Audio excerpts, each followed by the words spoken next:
When I was a deer, I was a doe. My mother pushed me out, nuzzling a great oak tree. It was spring. There was a creek nearby. Birds were always singing, meadowlark, grasshopper sparrow, nightingales. I could hear everything better than I'd ever heard before. But I didn't know if any loved ones from my old life were there with me. I missed them. And I missed things I shouldn't have. I missed the man with stubby fingers, the smell of his awful buttered lube, the peach-tiled bathroom, the vibrating bed, and banana pudding milkshakes. The married man who called me mama. He patched my tires, bought me groceries, choked me in his ill-lit apartment during Jeopardy. Mag Dog 2020, Omegle, spit dangling from my lips onto his, biting his rat tattoo. I miss the man who looked like Bob Dylan on Blonde on Blonde. He wore pink splattered jeans. We met in LAX. I handed him my copy of Vice. I told him to read the story Malibu about a man stuffing his fist into a stranger woman's mouth. It was a night flight, and I watched the top of his hair glowing rows ahead. He was reading. It was thrilling. But when I was a deer, the wind blew and I could smell the insides of flowers far away. I could hear cars coming like oceans. I could hear bees building hives. In the summertime, me and Mother ate from the soybean fields. That's where we liked eating best. It was open and easy, delicious and nice. And in the fall, when I got bigger, my mother took me into the backyards of the country people. But only early in the morning, when the sky was purple pink and dew glistened on the apple trees. My dear mother would stretch her long neck and pick apples for me.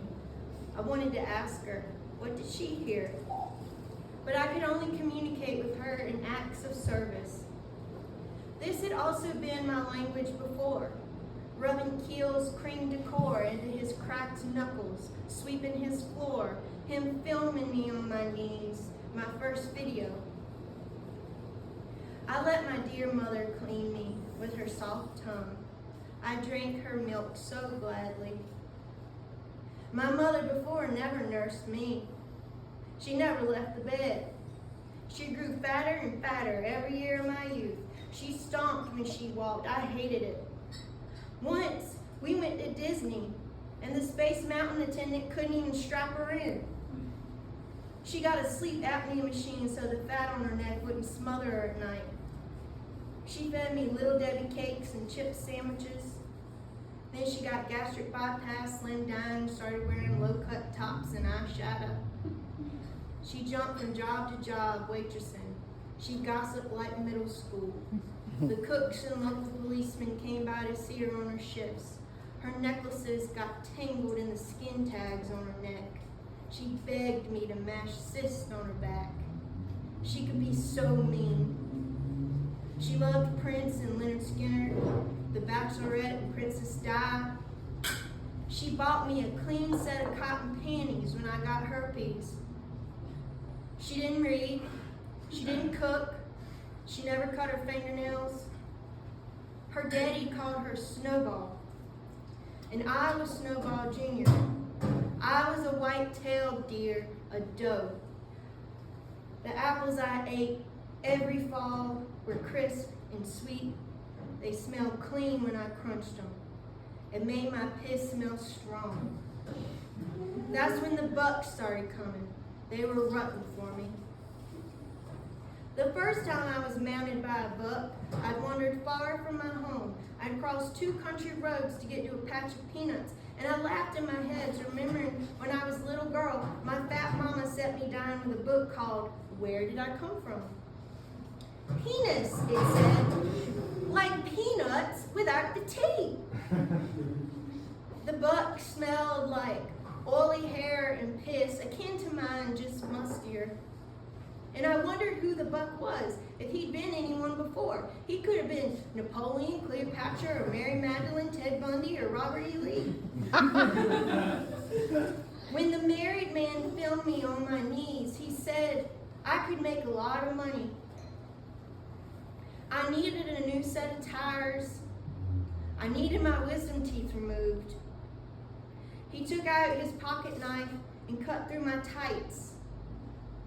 But this buck had trouble balancing. Every thrust pushed my front hooves further into the dirt. The land was dry and dusty. It was dark, but in my mind it was like a movie. I saw a spotlight shining from behind me, the shadow of his antlers, a piercing tangle before me. I heard the nightingale singing. After the buck finished, I started running back to my mother. I couldn't really see, I was running so fast. When I was little, I played sick so I could stay home and cocoon myself in blankets. I'd poke my head out and watch the History Channel. As a form of meditation, Queen Elizabeth would translate English into Latin and then Latin back to English. She wrote a whole book of prayers that way. I was thinking of this, the steady stroke of her quill, when a car struck me. I made it across the road, but my inside started bleeding out of me.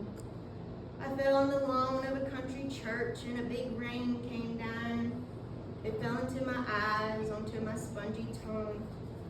The ground was getting soggy, and I felt myself sink.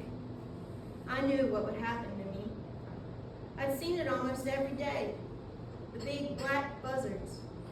When they got full, they put out their wings and stood still as a statue, shining warm in the sun. But something I didn't know was the sound their feathers made when they were still. The wind pushing through their tight feathers made a long, high-pitched whistle. But when I was a doe, I wanted my ending to be different. All I could think of was the great erotic Debussy composition, Prélude à la Prémédie d'Enfant. And I wish I could have been listening to it there while I died. From what I remember, in the beginning, there were harps and a French horn. Thank y'all so much.